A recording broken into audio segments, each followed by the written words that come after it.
তিনটা সময় সবচেয়ে বরকতপূর্ণ। বলেন কয়টা সময়? সবাই বলেন কয়টা সময়?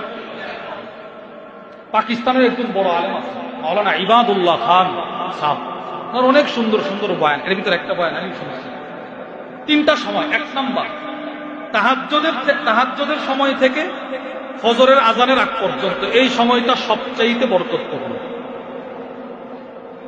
যত হেফজখানার ছাত্র হাফেজ হয়েছে এদেরকে বলবেন, ভাই তুমি তো মাগরিবের পরেও কোরআন মুখস্থ করার জন্য চেষ্টা করো, আসরের পরেও চেষ্টা করো।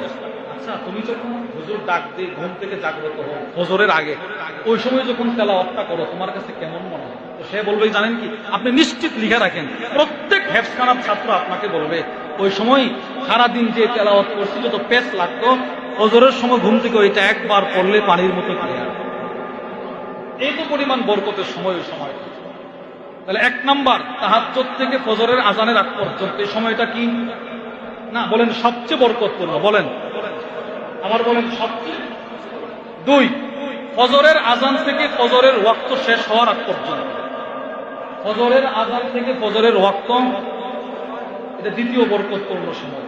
তিন, ফজরের ওয়াক্ত শেষ হওয়া থেকে চাশতের আগ পর্যন্ত যে সময়টা, এটা সবচেয়ে বরকতপূর্ণ।